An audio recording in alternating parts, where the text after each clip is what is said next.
ఆ ఊహతో మరీ బెదిరిపోయాను. నా మాటల వల్ల నీకు అటువంటి ఊహే వచ్చిందని అనుకుంటాను. అందుచేతను ఏం చెయ్యాలో తోచక, ఏం చెప్పాలో, ఎలా చెప్పాలో అంతకంటే తోచక ఏ చైతన్యమూ లేనట్లు బొమ్మలా కూర్చున్నాను. అయినా శరీరం వేడెక్కకపోలేదు. రక్త ప్రవాహం వేగం తగ్గనూ లేదు. ఎటొచ్చి తరువాత అడుగు వేయడానికి సంకోచిస్తున్నాను. నీకు అటువంటి ఊహే కలిగినది కనుక మనమిద్దరమూ కూడా ప్రశాంతంగా మన స్థితి, మన భవిష్యత్తు ఆలోచించుకోవలసిన తరుణం వచ్చింది. మా దేశము, మా ఆచార వ్యవహారాలు మీకు బొత్తిగా తెలియదనుకుంటాను. మాలో పరిచయం లేని యువతీ యువకులు పరస్పరము కలుసుకోవడమే అసంభవము. పరిచయస్తులు కూడా కలుసుకున్న రహస్య స్థలాల్లో కలుసుకునే అవకాశం ఉండదు. ఉన్నా ఒక పట్టాన ఒకరి స్పర్శ చూపులలోనో లేక ఎప్పుడో ఒకప్పుడు మాటలలోనో వ్యక్తం కావలసిందే కాని చేతులలోకి దిగడమంటూ ఎన్నడూ ఉండదు. ఇవన్నీ వివాహానంతర క్రియలే. అప్పుడు కూడా అనుకున్నప్పుడు వీటికి అవకాశం చిక్కడం దుర్లభం. అందుచేత మనం కాస్త శాంతించి మన ఉద్రేకాలకు సంకెళ్ళు వేసి మన విషయం క్షుణ్ణంగా ఆలోచించుకొని ఒక నిర్ణయానికి రావాలి అని నిశ్చయం చేసుకున్నాను. నేనెక్కడ నుంచో దూర తీరాల నుంచి చదువుకోవడానికి ఇక్కడికి వచ్చాను. దైవికంగా ఎందుకో మనం కలుసుకున్నాం. మన కలయిక ప్రథమ పరిచయంతో ఆగక కరచాలనంతో నిలువక కౌగిలిలోకి అక్కడి నుంచి ముద్దుల వరకు సాగింది. ఇక తరువాత మెట్టు ఒక్కటే మిగిలింది. మీ దేశంలోనైనా మీ ఆచారం ప్రకారమైన ఆ మెట్టు దాటటం వివాహమైతే గాని అంత సులభం కాదేమోననే ఆలోచన తోచింది.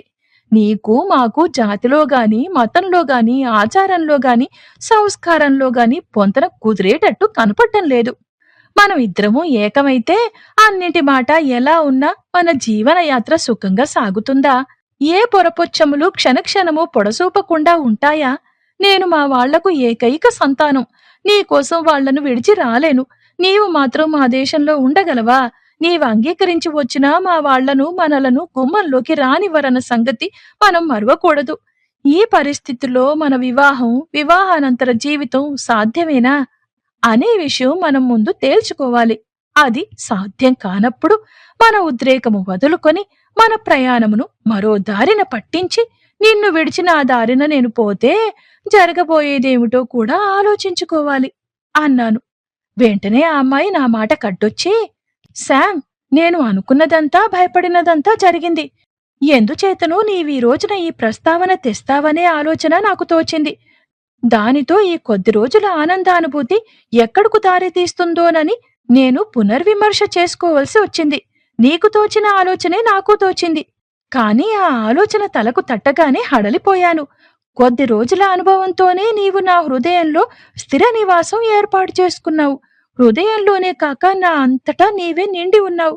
మరి కిందటిసారి నిన్ను విడిచి వెళ్ళినప్పట్నుంచి అనుక్షణం నా ఒళ్ళు పులకాంకితమవుతూనే ఉంది. నీ చేతులు నా ఒళ్లంతా గిలిగింతలు పెడుతూనే ఉంది. నీ మధురవాక్కు నా చెవులలో గానం చేస్తూనే ఉన్నది. నీ పెదవులు నా పెదవులను పీల్చి పిప్పి చేస్తూనే ఉన్నాయి. నీ వేడి నిట్టూర్పులు నా నిట్టూర్పులలో కలిసి నన్ను పరవశం చేస్తూనే ఉన్నాయి. నీవెంత దూరంలో ఉన్నా ఇంకేం చెప్పను శామ్, ఇంకా ఎలా చెప్పను శామ్? ఇవన్నీ ఎలా మరువగలను శామ్? మరిచి మనగలనా శామ్? ఏమిటి ఏమిటి మనకు గత్యంతరము? ఎలాగూ మనం విడిపోగలం. నీ మాట నేను చెప్పలేను కాని నేను మట్టుకు అలా ఉండలేనేమో అనుకుంటున్నాను. పోనీ నీవున్నన్నాళ్ళు అప్పుడప్పుడు నిన్ను కలుసుకుందామనుకున్నా మన ప్రణయ పర్యవసానం చూడకుండా ఉండలేను శామ్. నీవు మొగవాడవు, పసివాడివైనా ధైర్యశాలివే. నేనిదివరకెన్నడూ ఈ దేశంలో ఉండి కూడా ఇంతమంది మగవాళ్లల్లో తిరుగుతూ కూడా ఏ ఒక్కరోజున కూడా ఇటువంటి అనుభవం పొందలేదంటే నువ్వు నమ్మాలి శామ్. నాకేమిటి దిక్కు? నేనేం కావాలి? నాకు మతి పోతోంది. శామ్, నీకు దూరమై బ్రతకలేను శామ్. భగవంతుడా, ఏమిటి నా గతి అంటూ వెక్కి వెక్కి ఏడుస్తూ నన్ను కౌగిలించుకొని ఏడుస్తూనే నన్ను ముద్దు పెట్టుకుని ఎక్కిళ్లతో నా మెడను కౌగిలించుకొని ఉండిపోయింది. నేనెలా సముదాయించాలో ఓదార్చాలో నాకు తోచలేదు. నేనామెను గట్టిగా పొదవి పట్టుకొని చెక్కిలికి చెక్కిలి చేర్చి చలనం లేకుండా ఊపిరి కూడా విడవకుండా ఎంతోసేపు అలాగే కూర్చునుండిపోయాను. కొంతసేపటికి ఆ అమ్మాయికి ఎక్కిళ్లు తగ్గాయి. అశ్రుధారలు కట్టుబడ్డాయి. ఎంతో అలసట వచ్చినట్టు, వాళ్ళంతా పట్టు విడిచినట్టు ముద్దలా నా పక్కన నుంచి నా పక్క నుంచి నా ఒడిలోకి జారిపోయింది. నేను నెమ్మదిగా నా జేబు రుమాలుతో ఆమె కన్నీరు తుడిచి, తలా చెక్కిళ్ళు నిమిరి, కళ్ళు ముద్దాడి, కొన్ని క్షణాలు గడపగా ఆమె నెమ్మదిగా లేచి కూర్చుంది. లేచి, శామ్, మనం ఇంటికి వెళ్ళిపోదాం. నేనిక్కడ కూర్చోలేను. ఈ సామీప్యం సహించలేను. నీ స్పర్శ నాకు దుర్భరంగా ఉంది. ఈనాటికిలా విడిపోదాం. మళ్ళీ మనం కలుసుకొని ఈ ఉద్రేకం చల్లార్చుకొని తుది నిర్ణయమేదో తేల్చుకుందాం. ఇంకొక్క క్షణం ఇక్కడ ఉండలేను. నువ్వు నాతో కూడా రావద్దు.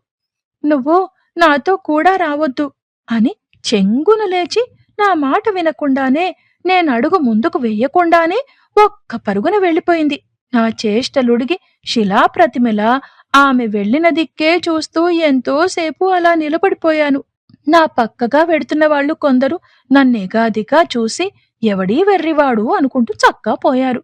కొంతసేపటికి తెలివి తెచ్చుకొని బయటికి రాబోతున్న కన్నీటి నాపుకొని నెమ్మదిగా ఇంటివైపు సాగాను.